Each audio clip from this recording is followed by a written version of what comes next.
السلام علیکم. بسم اللہ الرحمن الرحیم.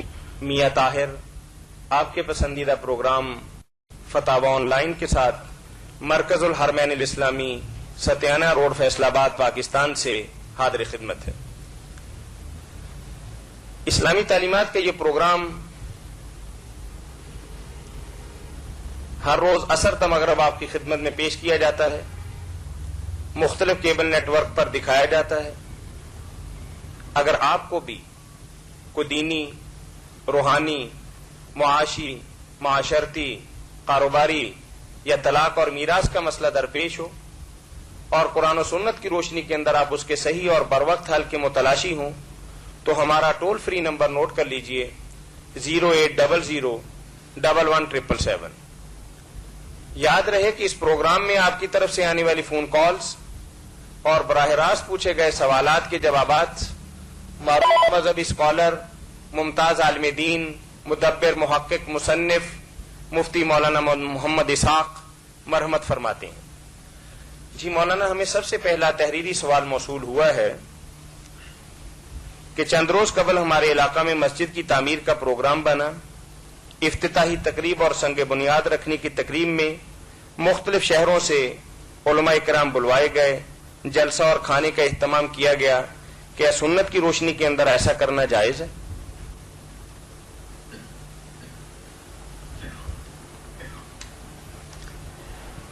سنگ بنیاد رکھنے کے لیے اتنا اہتمام، کھانا وغیرہ سارا جو ہے نا، اس کو اگر تو لوگ ہمیشہ کے لیے ہاتھ بنا رہے اور کہیں یہ کوئی دینی کام ہے اور اس کو رائج ہونا چاہیے، تو پھر تو اس پر بلڈ کا اطلاق ہی ہوگا، کیونکہ ایسا کام اللہ کے رسول علیہ السلام اور صحابہ نے نہیں کیا رضوان اللہ علیہ مجمعین.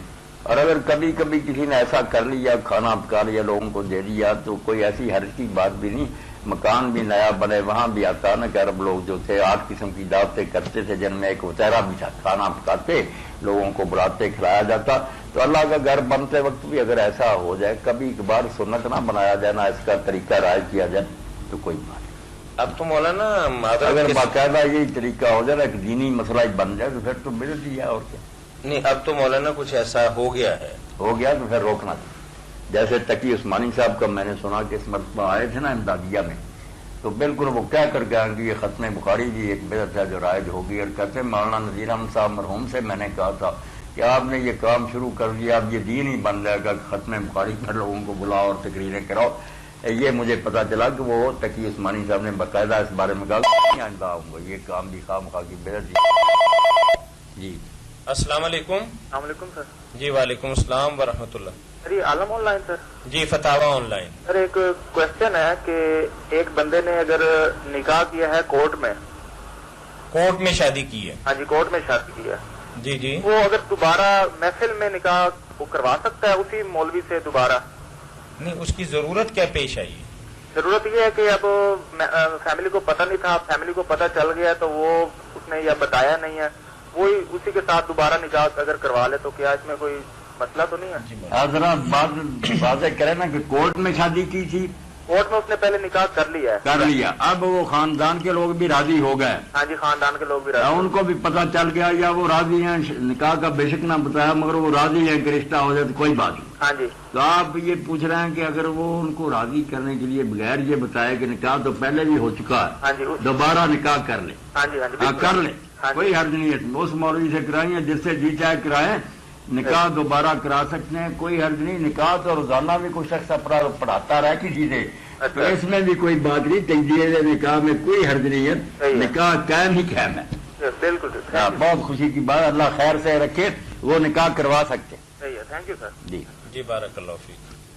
خود میں نے ایک بچے کا اسی طرح کیا.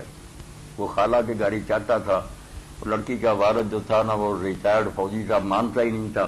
وہ سب راضی تھے، بچی کی ماں بھی راضی تھی. میں نے نکاح کر لیا، اندراج بھی کر دیا اپنے رشتے میں. بعد میں وہ بھی راضی ہو گیا، پھر برات لے کر گئے. میں ہی گیا، میں نے دوبارہ خطبہ پڑھا، پھر اندراج کر دیا. فوجی صاحب بھی خوش ہو گئے. اس میں کیا حرج؟ کوئی حرج نہیں، 100 بار کو کرا لے نہیں. صحیح بات ہے. ایک حدیث کے حوالے سے بھائی نے پوچھا ہے کہ بعض اوقات حدیث پاک کے اندر آتا ہے کہ آدمی نیک اعمال کرتا رہتا ہے جی، کہ حتیٰ کہ وہ ہاتھ جس سے پکڑتا ہے وہ اللہ کا ہاتھ بن جاتا ہے، جس سے وہ چلتا ہے اللہ کے پاؤں بن جاتے ہیں. اس حدیث مبارکہ کی تشریح پوچھی ہے بھائی نے. نہیں اس طرح نہیں الفاظ آتے جس طرح میرے بھائی نے لکھا ہے کہ اللہ اس کے ہاتھ اللہ کے ہاتھ بن جاتے ہیں یا اس کے پاؤں اللہ کے پاؤں بن جاتے ہیں. یہ آیا کہ وہ اللہ اس کے پاؤں جو ہے نا وہ اللہ سے چلتا ہے، اللہ سے پکڑتا ہے، اللہ سے دیکھتا ہے. اللہ یہ کہتا ہے حدیث قدسی ہے کہ میرے ساتھ ہی دیکھتا ہے، میرے ساتھ ہی چلتا ہے. تو مفہوم یہ کہ اللہ نہیں بن گیا نا ہاتھ پاؤں اللہ کے بن گیا کہ اس کا چلنا پھرنا بالکل پھر رضا الہی کی طرح میرے ساتھ چلتا ہے. بی یسمعو بی یبصرو، میرے ساتھ دیکھتا ہے. وہ اپنی نظر جو تھی نا حلال و حرام والی چھوڑ دیتا ہے، جو میں کہتا ہوں صرف وہ چیزیں دیکھتا. تو الفاظ یہ ہیں کہ وہ میرے ساتھ چلتا ہے، میرے ساتھ دیکھتا، میرے ساتھ سنتا، میرے ساتھ پکڑتا. یعنی اس کے سارے اعضاء و جوارے جو ہے نا وہ اللہ کی مرضی کے تابع ہو جاتے، وہی پکڑتا، وہی دیکھتا، ادھر ہی چل کر جاتا جو اللہ کو پسند ہے. حدیث میں تو یہ بات یہ تو نہیں کہ اس کے ہاتھ اللہ کے ہاتھ ہو جاتے. یہ لفظ ویسے ایسی حدیث ہے اس طرح کی کیا سی یہ جو بھائی نے بتائی ہے کہ وہ ہاتھ جسے وہ پکڑتا ہے وہ اللہ کا ہاتھ ہو جاتا ہے. یہ اس طرح نہیں آتے. یہ میں نے جو پڑھا نا یہ بخاری شریف میں آتا ہے کتاب و رفاق میں کہ جب وہ بہت نیک آدمی ہو جائے، ظاہر بات اس سے آگے دیکھ کیا ہونا ہوتا کہ اس نے اپنے خیالات ارادے سارے فراہ کر دیے، بس اللہ کے پیچھے چل گیا کہ جو اللہ کہے گا وہ سنوں گا. جی السلام علیکم. السلام علیکم. جی وعلیکم السلام ورحمۃ اللہ. حضرت جی روزے کی حالت میں انسان مستدنی کر کے ماتا کو خارج کر دے روزہ باقی رہ جائے گا؟ نہیں روزہ باطل ہو گیا بھائی. جب اس نے خارج ہی کر دیا پانی تو اس کے بعد اب روزے نے کیا رہنا. اپنی انتہائی خواہش اس نے پوری کر لی. یہ شکر ہے کہ اس نے صرف اس طریقہ سے چھیڑ چھاڑ سے نکال دیا پانی، ورنہ اگر اللہ رحم فرمائے وہ دوسرا کام کرتا تو ساتھ لگاتار روزے رکھنے پڑتے یا ساتھ مسکینوں کو کھانا کھلانا پڑتا. اب یہ ہے کہ روزہ جاتا رہا، ایک روزہ اس کی بجائے رکھنا پڑے گا، مگر کفارہ نہیں، کفارے سے بچ گیا. چلو ٹھیک. جی بہت شکریہ. مولانا ایک بھائی نے چھیڑ چھاڑ سے ہی سارا کچھ ہو گیا. کبیرہ گناہوں کے حوالے سے سوال پوچھا ہے کہ ایک آدمی بدکاری کرتا ہے، قذف کرتا ہے، جھوٹ بولتا ہے یا چوری کرتا ہے، یعنی بے شمار کبائر گناہ کا ارتکاب کرتا ہے اور مرنے سے پہلے توبہ بھی نہیں کرتا، تو کیا ایسے شخص کے لیے ہم استغفار کر سکتے ہیں؟ استغفار تو ہم ہر اس بندے کے لیے کریں گے بے شک وہ گناہوں میں لتڑا ہوا اور ہر وقت گناہ کرے، جو اس دنیا میں علانیہ اللہ کا اور اس کے رسول کا انکار نہیں کرے. جو کھلم کھلا کافر نہیں نہ ہوتا وہ بے شک مجرم ہے. اللہ اس کے ساتھ جو چاہے معاملہ اپنے عدل و انصاف سے کرے. ہمیں اس کو مسلم سمجھتے ہوئے اس کی نماز جنازہ بھی پڑھنا ہے، دعا بھی کرنا ہے، قبرستان میں بھی دفن کرنا. آگے اللہ سے واسطہ کہ کیا اس سے سلوک ہوتا. جتنا کوئی زیادہ گناہ گار ہے کافر نہیں، اتنے لوگوں کو زیادہ چاہیے کہ اس کے لیے مغفرت کی دعا کرے. شاید اللہ تعالیٰ رحم فرما دے. ہم خود ہی جہنم کی طرف دیکھ کے لیں گے نہیں اس کو بخشوانا نہیں، دوزخ میں بھجوانا، یہ تو ہمارا کام نہیں. ایمان والوں کو تو اس سے ہمدردی ہونی چاہیے کہ ہمارا ایک بھائی بھٹکا رہا، کافر کے لیے نہیں. بارک اللہ. جی السلام علیکم. وعلیکم السلام. جی عالم on line. G فتاوا on line بھائی. سر یہ جمعہ کی کتنی رکھتے ہوتی ہیں ٹوٹل؟ جمعہ کی 2 ہی رکھتے ہیں فرض تو نہیں، یہ جو 14 رکعتیں ہوتی ہیں جمعے کی ٹوٹل، تو یہ ہم کس کس طرح پڑھ سکتے ہیں؟ نہیں میرے بھائی آپ نے ہم سے پوچھا نا کہ جمعہ کی رکعتیں کتنی. جی جی اب اس بارے میں سارے دوست اچھی طرح سن لیں جی کہ نماز جمعہ سے پہلے کوئی سنت نہیں جس کی تعداد مقرر. جیسے زور سے پہلے 4 نا، جی جی ایسے ہی لوگوں نے سمجھ لیا کہ جمعہ کی نماز سے پہلے بھی 4 رکھتے ہیں. جی ایسی بات نہیں. جمعہ کی نماز سے پہلے نوافل ہیں جن کی کوئی تعداد مقرر نہیں. اللہ کے رسول علیہ السلام نے فرمایا صلی ما کتب علیہ، جو کسی کے نصیب میں وہ پڑھے. جو ہم اب سن لیں نا بات، اچھی طرح بات سنیں، دوسرے لوگوں کو فائدہ پہنچے. یہ صحابہ کرام نے 12 تک پڑھی، 8 بھی لوگوں نے نفل پڑھے، 12 بھی پڑھے، 4 بھی پڑھے. یہ ہے خطبہ شروع ہونے سے پہلے، جب امام ممبر پر بیٹھ جائے، خطبہ جو ہے اس کے لیے تیاری ہو جائے، پھر جو آئے گا وہ صرف 2 رکھنے پڑے. پہلے جو ہے 12 تک صحابہ نے پڑھی، اس سے زیادہ بھی کسی کو موقع ملے تو پڑھ سکے، نفل ہے. اب جب نماز جمعہ پڑھ لی 2 فرض، اس کے بعد کی بات ہے کہ اگر گھر چلا جائے تو صرف 2 سنت، 2 فرض جماعت کے ساتھ پڑھے، 2 گھر جا کر پڑھے، جمعہ ختم. اور اگر وہ مسجد میں پڑھنا چاہتا تو 4 2 کر کے 2 کر بس جو خلاصہ ہے نا کہ پہلے نفل ہے جی جتنے جی چاہے پڑھ سکتا ہے، بعد میں ہیں رکھتے ہیں مقرر، مسجد میں 4، اگر گھر جا کر پڑھے زیادہ صاحب تو گھر ہی سنتے پڑھنے کا نا، تو پھر صرف 2 سنت۔ ہاں پوچھ رہے ہیں اس بارے میں کوئی بات ہے؟ جو ہم پہلے پڑھتے ہیں 2 رکعت سے 4 سنت، وہ میں نے کہا کہ نا کہ لوگوں نے اپنی طرف سے بنائی، نماز جمعہ سے پہلے کوئی سنت نہیں، نفل ہے، جتنا کسی کا شوق ہو پڑھ سکتا ہے، 2 سے لے کر 12 تک بھی پڑھے گا۔ مولانا نے یہ فرمایا ہے کہ اگر امام کے خطبہ دینے سے پہلے کوئی بندہ اللہ کے گھر میں چلا گیا تو 2 4 6 8 10 12 تک پڑھ سکتا، لیکن اگر وہ اس وقت پہنچا جب امام خطبہ دے رہا ہو تو پھر 2 رکعت پڑے گا۔ 2 رکعت۔ اب یہ تو جمعے سے پہلے کا معاملہ ہو گیا نا بھائی، جی جی اب جمعے کے بعد کیا کرے گا؟ جمعے کی نماز ختم ہو گئی تو پھر 4 رکعت 2 کر کے اگر مسجد کے اندر پڑھنی ہے تو پھر مکمل ہو گیا کام۔ جی اگر اللہ تعالیٰ نے توفیق دی ہے کہ گھر جا کے پڑے گا تو صرف 2 سے ہی سارا کام مکمل ہو جائے گا۔ جی یہ بات ہے، یعنی جمعہ کی جو فرض ہیں وہ 2 ہی ہیں، 2 ہی، 2 ہی۔ جمعہ کے فرض 2 ہی، اس کے بعد سارے نوافل ہیں۔ جی اس کے بالکل، علاوہ جو ہے نا سنت نوافل نہیں ہے، فرض 2 ہی ہیں، فرض نہیں ایک نماز میں زیادہ ہوتے ہیں نا۔ یہ جو بعد میں پھر زور لوگ پڑھتے ہیں نا، جس کو احتیاط زور کہتے ہیں، وہ آپ نے سن رکھا، لوگ کہتے ہیں کہ پہلے 4 پڑھے، پھر 2 فرض پڑھے، پھر 4 جو ہے نا فرض زور کی نیت سے پڑھے، پھر 4 سنت، پھر 2 سنت، تو لمبا چوڑا سلسلہ۔ یہ بات نہیں، میں نے بتا دیا کہ جمعہ کی نماز سے پہلے 2 فرضوں سے پہلے آپ کا شوق ہے 2 پڑھ لیں، 12 تک جتنے جی چاہے پڑھ لیں، اور بعد میں اگر خطبہ سے پہلے بعد میں 4 مسجد میں، اور اگر مسجد سے چلے جائیں فرض پڑھ کے تو صرف 2 سنت جا کر پڑھنا گھر میں۔ ٹھیک ہے جی بہت شکریہ بھائی آپ کے کال کرنے۔ ہاں جی قرآن کریم کی ایک آیت مبارکہ کے حوالے سے بھائی نے پوچھا ہے کہ آیت تطہیر کے حوالے سے، جی اس میں وہ کہتے ہیں کہ اہل بیت کے نزدیک کوئی معمولی سی بھی خرابی اور برائی اور رجس اور گندگی جو ہے وہ اہل بیت تک نہیں پہنچ سکتی، جی امام معصوم ہوتے ہیں۔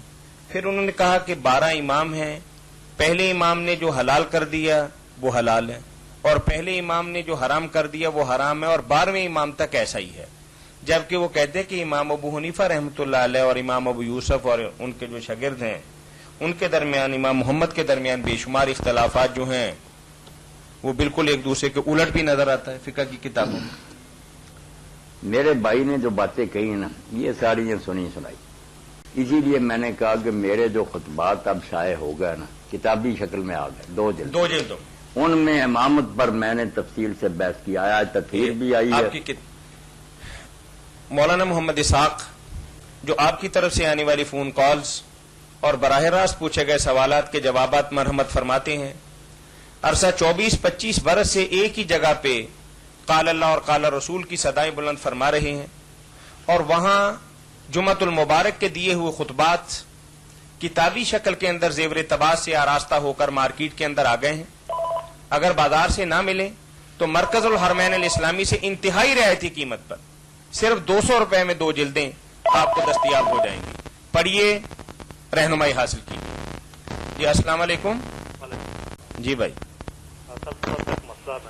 جی تھوڑا اونچا بولیے بھائی۔ کچھ ذرا اونچا بولے نا، سنیں تو صحیح بات۔ جی چھوٹا سا مسئلہ ہے وہ ذرا کلیئر جی جی ہمارے والد صاحب کی ڈیتھ ہو گئی تھی۔ ڈیتھ ہوگی؟ ہاں جی، کوئی 20 دن کے قریب۔ انا للہ ہے۔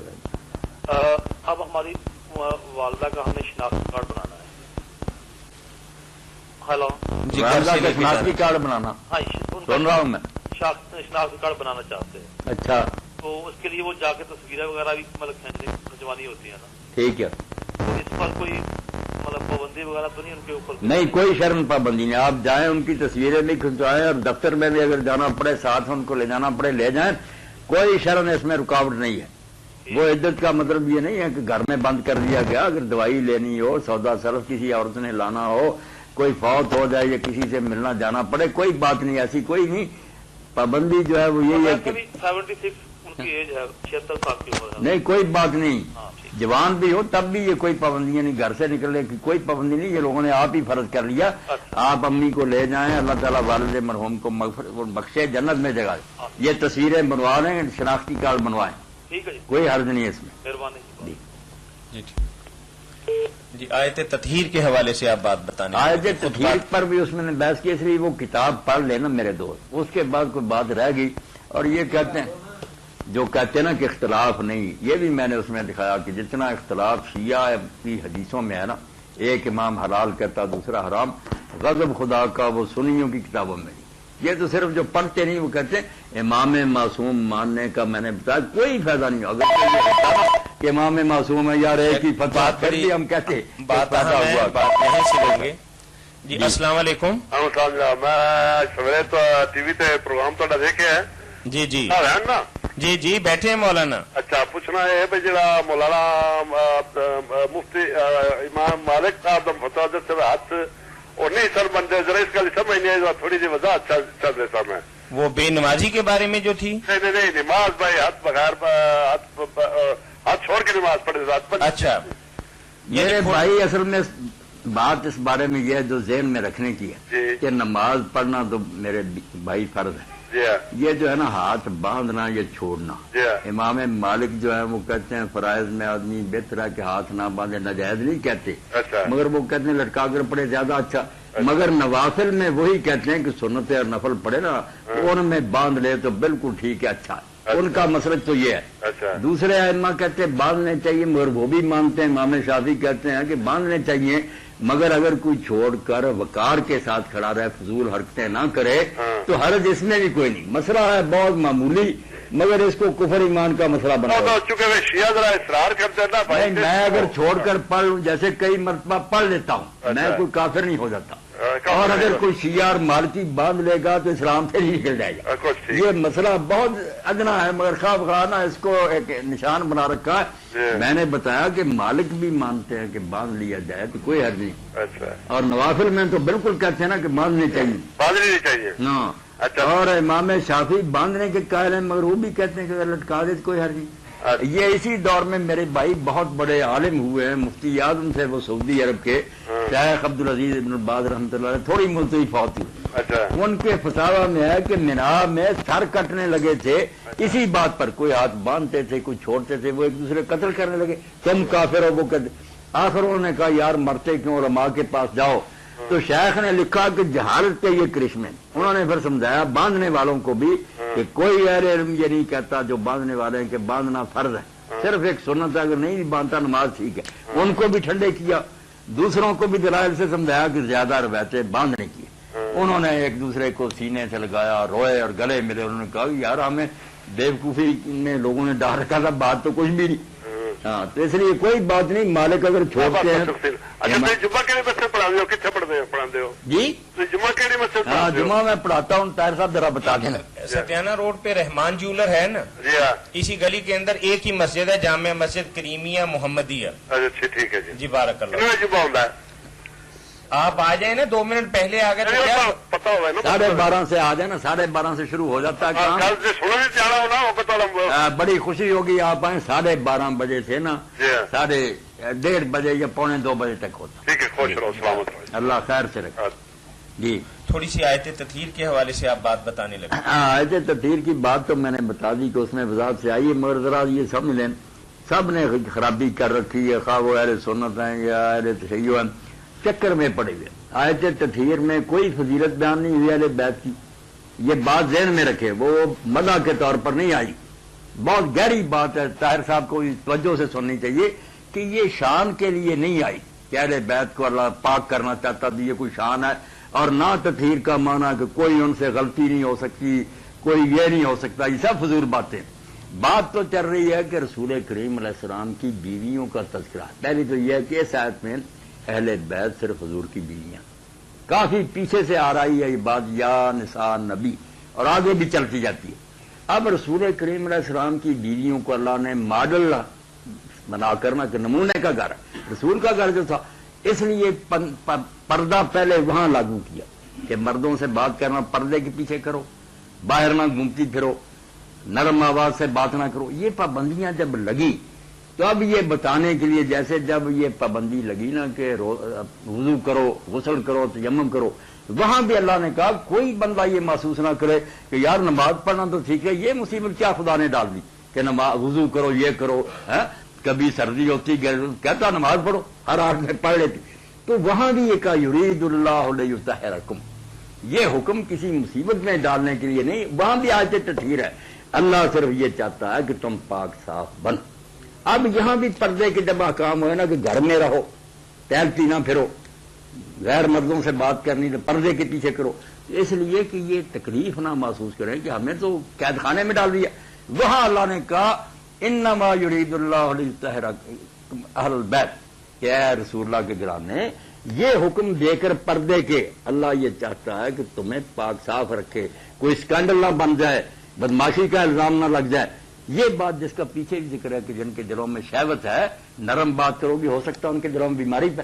تو پردے کے احکام کی حکمت بیان ہوئی ہے کہ ان سے گھبرانا نہیں، اس سے اللہ تعالیٰ تمہیں پاک صاف رکھنا چاہتا ہے.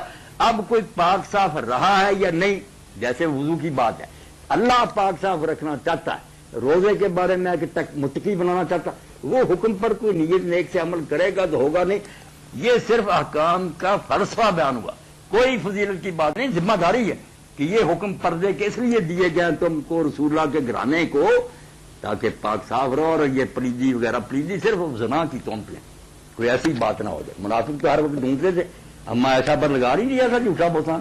وہ چاہتے تھے کہ نبی علیہ السلام کے گھرانے کو بدنام کر کے لوگوں میں شوشہ چھوڑا جائے کہ یہ نبی بنا پھرتا، لوگوں کو درست کرنا چاہتا، اپنے گھر میں کیا ہو رہا. تو اللہ نے کہا اس لیے میں نے کہا وہ کرنا فی بیوتکنا ولا تبرجنا تبرج الجاہلیہ. سارے حکمات پڑھ لیں. ایک تو بات ہے حضور کی بیویوں کی، حسن حسین علی فاطمہ کی بات نہیں، وہ ہمارے سر کے تاج ہے، وہ الگ باتیں، اس آیت میں ان کا ذکر نہیں، حضور کی بیویوں. اور آیا کے سلسلے میں شان بیان کرنے نہیں، ذمہ داری کہ اللہ نے پردے کے حکم اس لیے دیے ہیں کہ کوئی بدنامی نہ ہو جائے، تم پاک صاف رہو. جیسے میں نے بالکل اسی کے متوازی آیت پڑھ دی وضو اور غسل والی، یرید اللہ لیطہرکم، اللہ ایمان والو وضو غسل کے احکام کے ذریعے تمہیں پاک کرنا چاہتا ہے. اب کوئی پاک ہو یا نہ ہو مسلمانوں کی اپنی قسم.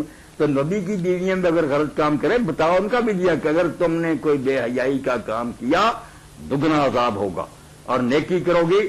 تو یہاں نہ کوئی تکوینی تطہیر ہے کہ اللہ نے خام خواہ بنا دیا، پاک نہیں بنا دیا. اللہ پاک بنانا چاہتا ہے کہ پردے کے حکموں کی پابندی کرو تاکہ گھروں میں رہو اور بدنامی نہ. بات تو یہ حضور کی بیویاں، تطہیر سے مراد بدنامی سے بچنا ہے، اور تشریح ہے کہ اللہ نے شریعت کے قانون کے ذریعے سے پابندیاں جو احکام ہیں پردے کے، اس کے ذریعے چاہا کہ پاک رہے گھر، بدنامی نہ ہو. اس سے نکالنا معصوم ہے، یوں ہے 12 امام، کوئی سوال نہیں. یہ ساری بحثیں اس کتاب میں آ گئی، میں نے خلاصہ تھوڑا سا بیان کر لیا.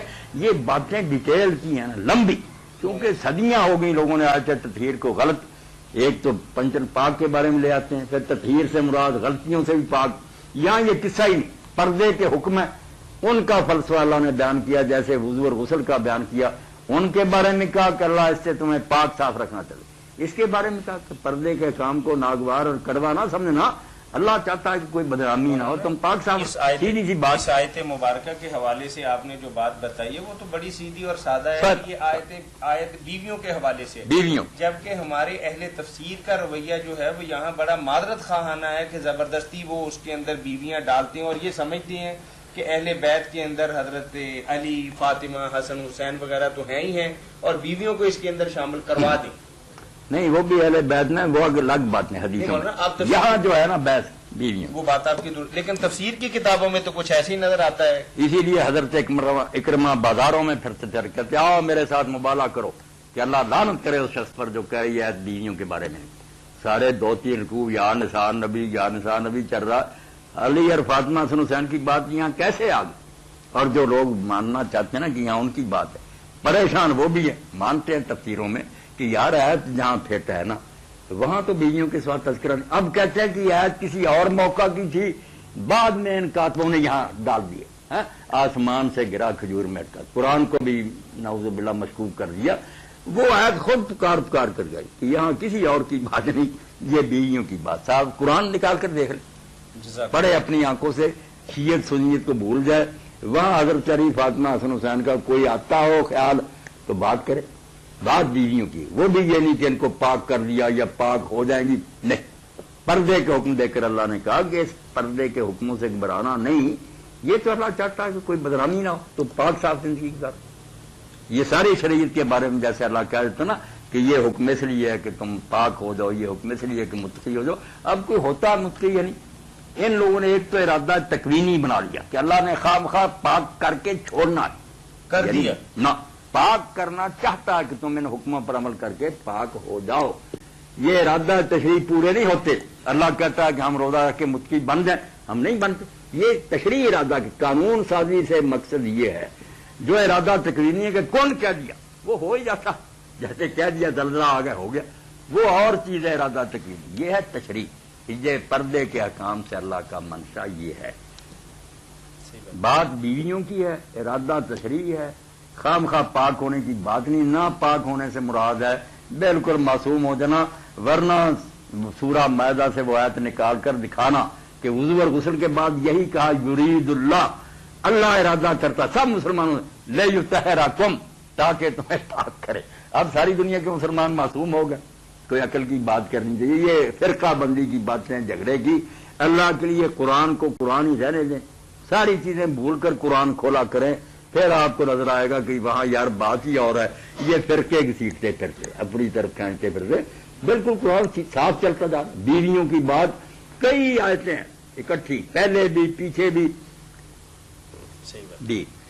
باقی خطبات جو ہے نا وہ اللہ کے لیے آپ لے لیں، میں اتنی تفصیل نہیں کروں. اس میں یہ سب چیزیں بہت کھول کر آ گئی کہ امامت کیا ہے، تطہیر کیا ہے.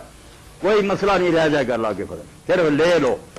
یہ 200 روپے میں جیسے دکھایا ہے طاہر صاحب نے، کچھ بھی میں کہتا ہوں ہزاروں کا ہے وہ خزانہ جو مفت لٹایا جا رہا. وہ تو پڑھے گا کوئی آدمی پتا چلے گا کہ ساری عمر پڑھیں. تو مولویوں کو بھی چاہیے کہ پڑھ لے خدا کے لیے، پتا چل جائے کہ اصل میں معاملے کیا. قاری محمد زبیر صاحب آپ کے بڑے چاہنے والے اور محبت کرنے والے ہیں، تشریف فرما ہیں. انہوں نے تو ایک آپ کو سلام کے ساتھ آپ کے پروگرام کی تعریف کی ہے کہ اللہ تعالیٰ آپ کی اس کاوش کو قبول و منظور فرمائے. آمین آمین. اور ساتھ ہی انہوں نے فرمایا کہ اسے میڈیا پر کیوں نہیں نشر کرتے تاکہ یہ زیادہ سے زیادہ مؤثر ہو سکے.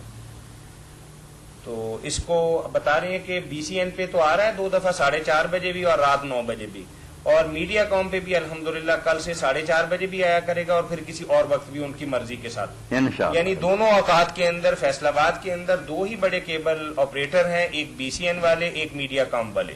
میڈیا کام پہ کل سے انشاءاللہ 4:30 بجے، اور جبکہ بی سی این سے پچھلے کئی دنوں سے نا شام 4:30 بجے یہ پروگرام جو ہے نا وہ چل رہا ہے. چلیں اس کے ساتھ آپ لوگوں نے ایک کہاوت سنی ہوگی بھی تیلی بھی کیا اور روکھا کھایا. تیلی کے ساتھ نکاح ایک عورت نے کر لیا، وہ اس کے ہاں تو تیل بہت ہوتا، چاہیے تھا ٹپڑی کھاتی نہیں، خشک روٹی. تو یہی حال ہے کہ امامت جن لوگوں نے مانی، مجھ سے زیادہ ان کو کوئی نہیں جانتا. میں ائمہ کا بھی احترام کر، مگر جتنا اختلاف ان کے اندر ہے نا فتووں میں، یہ کہہ رہا میرے ساتھیوں نے کہ ابو حنیفہ مالک کے فتوے کچھ بھی نہیں. آپ دیکھیں گے ہر مسئلے میں حرام حلال جائز ناجائز، اور سارے اماموں سے. اب اتنی پریشانی ہوئی کہ علامہ توسی کو تہذیب الاحکام لکھنی پڑی، اور زیباچے میں انہوں نے لکھا کہ ہماری حدیثیں دیکھ کر بہت سے لوگ شیعہ مذہب چھوڑ گئے. اتنا انتشار کہ ہر مسئلے میں جھگڑا. اس لیے یہ سنی سنائی باتیں چھوڑے، کتابیں دیکھیں. ہر مسئلے میں کئی کی قول، مجتہدوں کے فتوے الگ. وہی مصیبت جو سنیوں کو، وہ تیلی بھی کیا روح، ہم نے امام نہیں معصوم مانا. ہم بھی یہی حال ہمارا کہ اختلاف. اصل میں اختلاف سے جو گھبرا جاتے ہیں نا لوگ، وہ کہتے ہیں کوئی آغا خان ہوتا جو ایک ہی بات کہتا ساری دنیا مان لیتی. ایسے جبر کی ضرورت نہیں. آپ پریشان نہ، بدقسمتی ہے کہ ملا لوگوں نے اختلاف کو زحمت بنا دیا. کیوں اختلاف سے گھبرانا؟ ایک مسئلہ سامنے آیا، آیات سامنے آئیں، احادیث آئیں، اب ریسرچ کو کیوں روکا جائے؟ لوگوں کو کیوں کفر اسلام کی حد کا لحاظ کریں کہ اسلام سے نہ نکل جائے؟ باقی اگر سوچ بچار سے کوئی سمجھتا اللہ کا یہ منشا، رسول کا یہ منشا، تو خود رسول اللہ کے سامنے واضح ارشاد آپ کا 2 لفظی کہ عصر کی نماز بنو قریظہ کے علاوہ کوئی کہیں نہ پڑھے. اس نے کوئی لمبی چوڑی بات.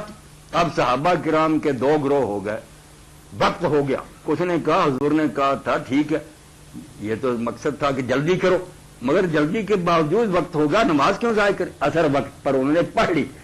دوسروں نے کہا نہیں، حضور نے کہا عصر بنو قریظہ، مغرب پڑھ لی، سارا کچھ پڑھ لیا، عصر وہاں جا کر پڑھی.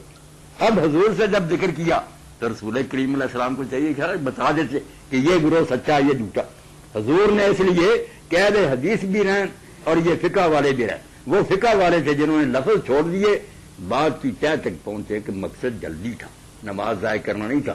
دوسرے وہ بن گئے اہل ظاہر اور اہل حدیث کہ نہیں، حضور نے کہا پھر وہاں پڑھے، وہی حضور نے دونوں میں سے صحیح بخاری نے کسی کو برا نہیں، نہ فیصلہ کیا نہ برا کہا۔ الحمدللہ ہمارے لیے راستے کھول گئے کہ اللہ کے رسول کی بات سمجھنے میں اگر اختلاف بھی ہو جائے گا نیک نیتی سے تو سب اللہ کے رسول کو پیارے ہیں، جنت میں جائیں گے، کوئی کفر نہیں۔ اب لوگ اس کو جب لڑائی بنا لیتے ہیں نا تو پھر عوام پریشان ہوتے ہیں، یار یہ اسلام میں کیا جھگڑے؟ وہ جھگڑے تو ہر جگہ، سائنس میں ہے، ہر جگہ ہے، طب میں ہے، اختلاف ماہرین کا ہوتا، سمجھ کا فرق ہوتا، اس سے کیا پریشان ہونا؟ وہ آخری لائنیں جو ہے نا، باؤنڈری لائنز، کہ یہ حد نہ پار کرنا کافر ہو جاؤ گے، اس کے اندر رہ کر کوئی بات نہیں۔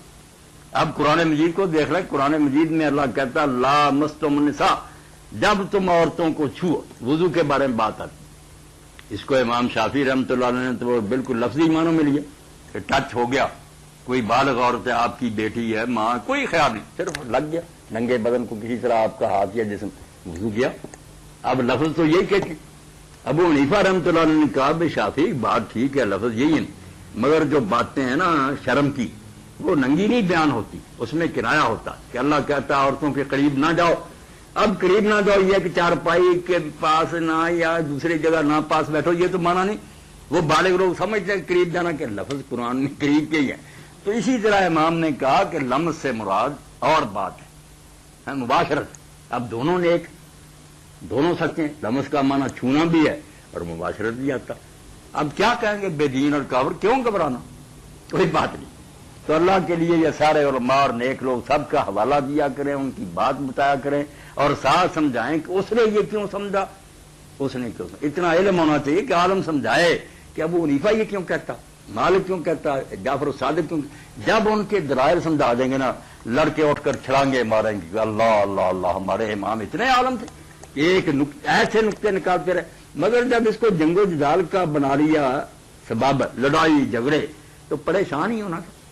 باقی یہ شیعوں کی کتابوں میں بالکل اسی طرح روایتیں ہیں، مختلف ہیں، کوئی کسی کو صحیح کہتا، کوئی ضعیف کہتا، کوئی کہتا یہ پہلے کے جو جھگڑے ہمارے ہاں وہاں بھی یہی ہے، تیلی بھی کیا رو، کوئی امام معصوم کا پیدا نہیں کہ ایک میں امام سے ایک ہی فتویٰ، کوئی لائے تو صحیح میرے پاس، ہر عالم مجتہد کا عملیہ جدا، اس کے فتوے جدے۔ جی قاری زبیر صاحب کا سوال یہ ہے کہ ہماری مسجد کے نیچے ایک ہال ہے، ہال میں عورتیں نماز پڑھتی ہیں، ان کے لیے انتظام کیا گیا ہے۔ جی بعض اوقات ایسا ہوتا ہے کہ صحن کے اندر امام چلا جاتا ہے جبکہ ہال آگے رہ جاتا ہے تو عورتیں وہاں نماز پڑھتی ہیں، تو کیا اس حالت کے اندر ان کی نماز درست ہے؟ کہاں ایسا حال؟ مسجد میں مسجد کے نیچے بنا ہوا؟ جی مسجد کے نیچے بنا۔ ہاں، تو کبھی امام سین میں چلا جائے تو عورتیں آگے آ جاتی، جی عورتوں کے لیے تو ایک ہی جگہ ہے نا، اور مسجد چونکہ وسیع ہے۔ وسیع۔ اب عورتوں کے لیے تو جیسا بتایا گیا نا، کوئی جگہ ہی نہیں کہ وہ پیچھے ہٹ جائیں، تو اس بارے میں بالکل پھر امام مالک رحمۃ اللہ علیہ کے فتوے پر عمل کرنا چاہیے۔ یہ چیز آپ کو مسجد اقصیٰ کے اندر بھی نظر آئے گی کہ اس کے ہال کے نیچے ہال ہے جس میں عورتیں نماز پڑھتی ہیں، لیکن بعض اوقات کسی وجہ سے فرض کر لیں رمضان میں تراویح گرمیوں کا موسم ہے تو بچہ جو نماز پڑھانے والا وہ تو صحن میں پڑھائے گا اور عورتیں اندر ہال میں نیچے ہیں۔ تو بس اس بارے میں پھر امام مالک رحمۃ اللہ علیہ کا فتویٰ اور ابن تیمیہ رحمۃ اللہ علیہ کا اجتہاد ٹھیک ہے کہ ویسے تو ہونا چاہیے پیچھے، مگر اگر کوئی جگہ ہی ایسی ہے یا کوئی ایسی مجبوری ہے تو ہو جائے آگے مقتدی امام سے، تو نماز ٹھیک ہے، نماز کا کوئی ڈر نہیں، پڑھ خواہ مخواہ نہیں ایسا ہونا چاہیے، مگر ایسی ہے اگر صورت حال ہے کہ جگہ ایسی بنی ہے تو بالکل لکھا ان بڑے بڑے اماموں نے کہ کوئی نہیں، یہ تقدم جو ہے نا اتنا نہیں خراب کہ نماز ہی ضائع ہو جائے، نماز ٹھیک ہے، کوئی حرج والی بات کوئی حرج والی نہیں۔ ایک بھائی نے سوال کیا کہ میرا قریبی عزیز فوت ہو گیا، میں اس کے نام پر کوئی قربانی یا جانور ذبح کرنا چاہتا ہوں، کیا قرآن و سنت کی روشنی کے اندر میرا یہ عمل درست ہے؟ قرآن و سنت کی روشنی میں جانور ذبح کرنا یا قربانی کرنا میت کی طرف سے اس کا کوئی ثبوت نہیں۔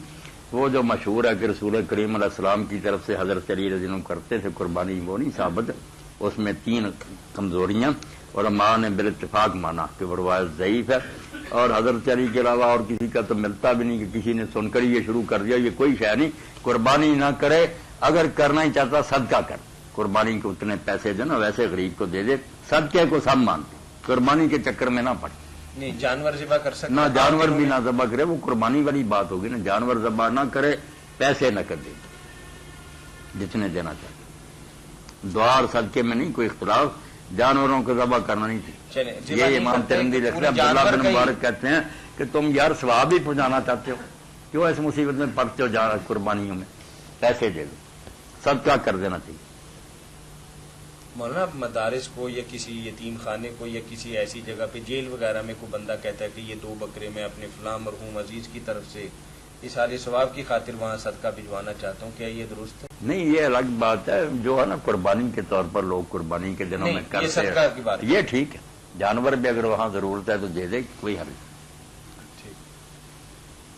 بارک اللہ فیک. قبرستان کے حوالے سے ایک آدمی نے زیارت قبور کی مناسبت سے سوال پوچھا ہے کہ قبرستان جا کر قبر کے قریب کھڑے ہو کر سورہ فاتحہ یا دیگر قرآن کریم پڑھنا کیا یہ درست ہے؟ قبرستان میں جا کر قرآن مجید پڑھنا, فاتحہ یا الحاق متکاثر یا یاسین وغیرہ, اس بارے میں جتنی روایتیں آتی ہیں وہ خود علامہ سیوطی مانتے ہیں کہ ہے ضعیف. ویسے کہتے ہیں کہ کیونکہ کئی ساری معلوم ہوتا کچھ نہ کچھ ان میں جان ہے. یہ تو طریقہ نا اپنی بات جو ہے نا رکھنے کا ثبوت نہیں, اتنا اہم مسئلہ اور اس کے بارے میں کمزور روایتیں. 2 چیزیں ہی قبرستان میں سنت ہیں کہ جائے سلام کہے اور پھر ہاتھ اٹھا کر بخش کی دعا ان کے لیے کرے. حضور سے یہی ثابت ہے. ابن حمام لکھتے ہیں فتح القدیر میں کہ سنت سے صرف یہ 2 امر ثابت ہے, ان کے علاوہ کوئی شے ثابت نہیں. تو آپ کا مقصد تو میت کا نفع ہی ہے نا کہ اللہ اس کا بھلا کرے, تو یہ 2 کام کیا کرے, سلام کہا کرے اور دعا بخشی کی جتنا جی چاہے لمبا کرے اس کو.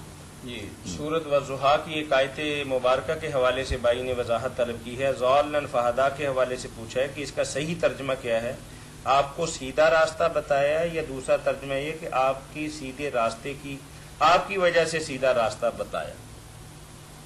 نہیں, یہ تو خواہ اللہ کے منہ میں اپنی بات ڈالنے والی بات ہے نا. ہدا بکا, تیرے ذریعے لوگوں کو ہدایت دی, یہ تو ہے نہیں قرآن میں. وہاں تو ہدا کا ہے, تجھے ہدایت دی. اس طرح نہیں کرنا چاہیے کہ قرآن مجید کی عبارت ہی اپنی غرض کے لیے خود بنا لی جائے. اور ساتھ ہی اللہ تعالیٰ نے فرمایا وواجدہ کا ضالا, دوسرے لوگوں کو نہیں پایا, تجھ کو ضال پایا. اب ضال کا ترجمہ جو کر دیتے ہیں نا گمراہ, یہ بری بات ہے. اردو میں نا گمراہ بہت برے لفظوں میں معنوں میں استعمال ہوتا. ہم تو گمراہ کہتے ہیں نا جو برے کام کرے, غلط کام کرے, ایسا نہیں. تو گمراہ نہیں کرنا چاہیے. یہ کر لینا چاہیے کہ جس کو راستہ معلوم نہ وہ کھڑا اور ڈھونڈتا ہو کہ سیدھا راستہ مل جائے, اس کو آپ ناواقف راہ کہہ لیں یا طالب راہ کہہ لیں کہ وہ غلط راستے پر نہیں چلا مگر ابھی اس کو صحیح راستہ بھی معلوم نہیں, وہ کھڑا اور ڈھونڈتا, اس کو متلاشی حق ترجمہ کر لیں. یا آپ راہ ہدایت سے واقف نہیں تھے, جیسے قرآن کہتا ما کنت تدری مل کتاب والایمان, آپ نہیں جانتے تھے کہ کتاب اور ایمان کیا ہے, اللہ نے قرآن کے ذریعے آپ کے لیے یہ نور اتارا. یہ قرآن کے الفاظ ہیں. تو یہی جو آپ پہلے نہیں نا جانتے تھے, سورہ یوسف میں بھی کہتا کہ وہی کے ذریعے ہم آپ کو یہ قصہ بتا رہے ہیں, وَإِن كُنتَ مِن قَبْلِ لَمِنَ الْغَافِلِينَ, آپ اس سے پہلے واقعی اس سے بے خبر تھے. کہیں کہتا ما كُنتَ تَعْلَمُهَا, آپ اس قصہ کو نہیں جانتے تھے. وہ نہ جاننا جو ہے نا وہ ضال ہے, گمراہ ہونا, غلط کام کرنے والا نہیں. آپ کو جب علمک ما لم تکن تعلم, جو اس آیت کا معنی ہے کہ آپ جو چیزیں نہیں جانتے تھے وہ ہم نے آپ کو سکھا دی. تو یہ ترجمہ کرنا ہے الم یجد کا یتیمن فآویٰ ووجدک ضالا, ہم نے آپ کو پایا کہ دین کے بارے میں آپ کے پاس یہ معلومات نہیں ہے تو ہم نے یہ آپ کو یہ علم دے دیا. یہ تو وہی کا یہی ہے نا مطلب کہ آپ پہلے یہ چیزیں نہیں جانتے تھے, وہی نے بتائیں. یہ صحیح ترجمہ کرنا, گمراہ بے دین. بلکہ معاذ اللہ کئی لوگوں سے یہ بھی نکل گیا بڑی بھی کہ آپ کو کافر پایا, ہدایت دے دیا. اللہ اللہ اللہ معاذ اللہ معاذ اللہ. تو یہ نہیں بات, نہ گمراہ نہ بے دین نہ کافر. یہ ہے کہ جو چیزیں آپ نہیں پہلے جانتے تھے وہ ہم نے آپ کو کرائی. ناواقف, بے خبر یا متلاشی حق, کہ آپ راہ حق کو ڈھونڈتے تھے, اللہ نے وہ آپ کو وہی کے ذریعے بتا دی. سیدھا ترجمہ, اس میں نہ کوئی خرابی, قرآن کے مطابق کہ آپ نہیں جانتے تھے کتاب اور ایمان کیا. بھائی نے جو ترجمہ بھیجا ہے شاید ضالن کا ترجمہ ہم غلط کرتے ہیں, تو اس کے بعد کہتے ہیں کہ جو گمراہ ہو گیا اس کو ہی ہدایت دکھائی جاتی ہے. ہاں, اسی لیے شاید یہ ترجمہ کرتے ہیں کہ آپ بیچارے کی وجہ سے راستہ دکھایا گیا. نہیں, وہ نہیں کرنا تو یہی ہے کہ آپ کو راستہ بتایا, مگر وہ راستہ یہ نہیں کہ بے دین سے آپ معاذ اللہ. یہی ہے کہ دین کا جو اتنا علم اللہ نے وہی کے ذریعے دیا, یہ تو پہلے آپ کو نہیں پتا. علامہ کا ما لم تکن تعلم, قرآن کہہ رہا کہ آپ کو وہ چیزیں سکھائیں جو آپ نہیں جانتے تھے. ہاں, یہ بے خبری